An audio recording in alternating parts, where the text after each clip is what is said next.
पहला वीडियो है, तो जिससे भी अच्छा लगेगा, यूज़फुल लगेगा, वो प्लीज़ मेरे वीडियो को लाइक कर दीजिएगा, चैनल को सब्सक्राइब कर दीजिएगा और हो सके तो शेयर भी कर दीजिएगा अपने फ्रेंड्स के साथ, जितने भी सोशल मीडिया ऐप हैं उन पे।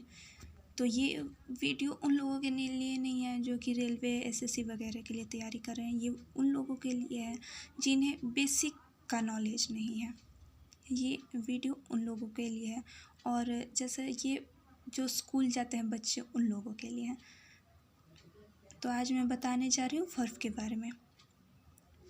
वर्ब बहुत ही इम्पॉर्टेंट है इंग्लिश ग्रामर में, क्योंकि क्या होता है कि हम लोग टेंस पढ़ते हैं, उसमें बच्चे रूल्स में ए वी पी वी पढ़ते हैं, तो बच्चे रट्टा तो मार लेते हैं कि ए वी पी वी, लेकिन उन्हें समझ में नहीं आता कि ए वी कहते किसे हैं और पी वी कहते किसे हैं। तो इसलिए मैं वर्ब के बारे में बताने जा रही हूँ। तो पहले मैं स्टार्ट कर रही हूँ वर्ब के डेफिनेशन से कि वर्ब कहते किसे हैं। तो डेफिनेशन मैं हिंदी में भी बताऊँगी और इंग्लिश में भी बताऊँगी, ताकि बच्चों को आसानी से समझ में आ सके। क्योंकि कितने लोग क्या होता है कि कितने बच्चे सिर्फ इंग्लिश में ही पढ़े जाते हैं, इंग्लिश में ही पढ़ाया जाता है। तो अगर इंग्लिश आता ही तो वो बच्चे इंग्लिश का ट्यूशन लेते ही क्यों? तो इसलिए मैं हिंदी में भी बताने जा रही हूँ और इंग्लिश में भी बताने जा रही हूँ। तो अब मैं स्टार्ट करती हूँ। A verb is a word that talk something about a person और एक्शन। और इसका सेकंड डेफिनेशन है a verb is a doing word.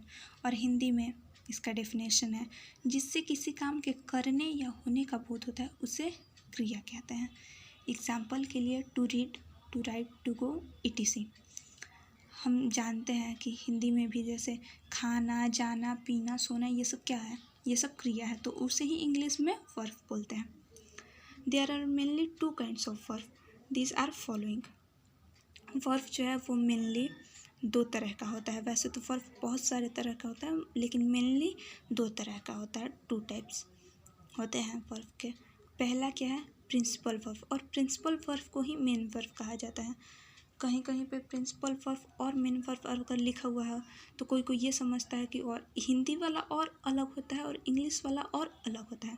Hindi में जो और बोला जाता है, इंग्लिश में अगर और बोलते हैं तो और का मतलब होता है या।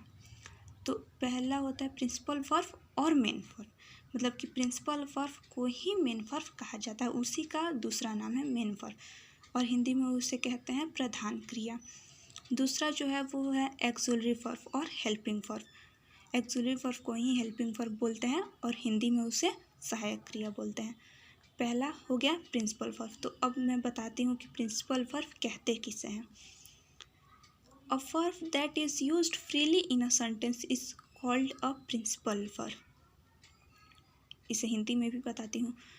वो वर्ब जिससे किसी सेंटेंस में, किसी वाक्य में स्वतंत्र रूप से प्रयोग करते हैं, उसे प्रिंसिपल वर्ब कहते हैं। फ्रीली मतलब होता है स्वतंत्र रूप से। एग्जाम्पल के लिए रीना गोज़ टू स्कूल, यहाँ पे गोज़ जो हुआ वो प्रिंसिपल वर्ब है। दूसरा हो गया, अभी तो प्रिंसिपल, ये हो गया प्रिंसिपल वर्ब, और दूसरा वर्ब होता है एक्सुलरी वर्ब या helping verb. A verb that helps the principal verb is called an auxiliary verb. Hindi में ये हुआ जो क्रिया, प्रधान क्रिया को मदद करता है, उसे सहायक क्रिया कहते हैं। एग्जाम्पल के लिए प्रिया इज राइटिंग अ लेटर, और दूसरा एग्जाम्पल है सोनू हैज़ टेकन टी। तो पहले वाक्य में इज एक एक्सुलरी वर्ब है जो कि प्रिंसिपल वर्ब राइटिंग को मदद कर रहा है। राइटिंग जो है वो क्या हो गया? राइटिंग जो है वो मेन वर्ब है या प्रिंसिपल वर्ब भी उसे कह सकते हैं।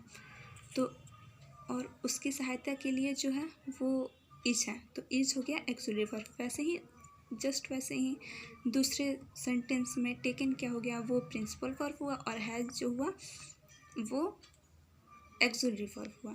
तो एक तरह से आप ये भी समझ सकते हैं कि जितना भी मेन जो भी होता है क्रिया, जो भी हम लोग काम अपने डेली लाइफ में करते हैं, जैसे आना जाना, खाना पीना, सोना, ये सब क्या हुआ?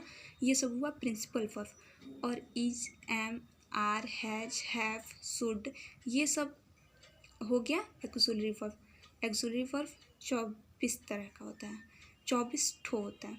तो वो मैं आपको नेक्स्ट वीडियो में बताऊँगी। तो आज के लिए बस इतना है। तो जिसे भी ये वीडियो अच्छा लगे, यूज़फुल लगे, तो प्लीज़ लाइक कर दीजिएगा और कमेंट्स करके बता दीजिएगा कि ये वीडियो आपको कैसा लगा।